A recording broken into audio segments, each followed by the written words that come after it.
আবার বিশ্বনবী যখন মক্কায় দাওয়াত দিচ্ছিলেন, তিনি মাঝে মাঝে আল্লাহর নাম বলছিলেন, মাঝে মাঝে তিনি রহমান নাম বলছিলেন।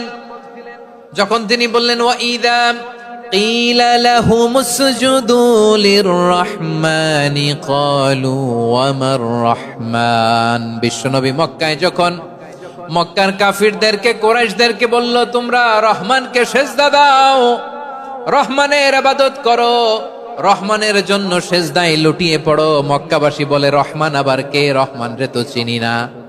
রহমান কে? আল্লাহ চিনি, রহমান চিনি না। মক্কাবাসী কি বলে? কারে চিনে?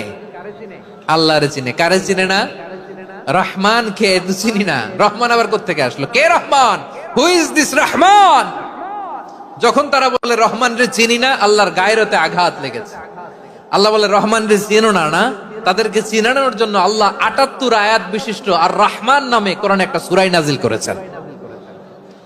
যখন মক্কার কুরাইশরা বলে আল্লাহ চিনি, রহমান চিনি না, আল্লাহ বলে রহমান রে চিনো না, তাহলে চিনে না ও রহমান নামে তিনি ৭৮ আয়াত বিশিষ্ট কালামুল্লাহ মাজিদে একটা গোটা সূরা নাজিল করে দিয়েছেন। তিনি নাজিল করলেন আর রহমানু আল্লামাল কুরআনা খালাকাল ইনসানা আল্লামাহুল বায়ান।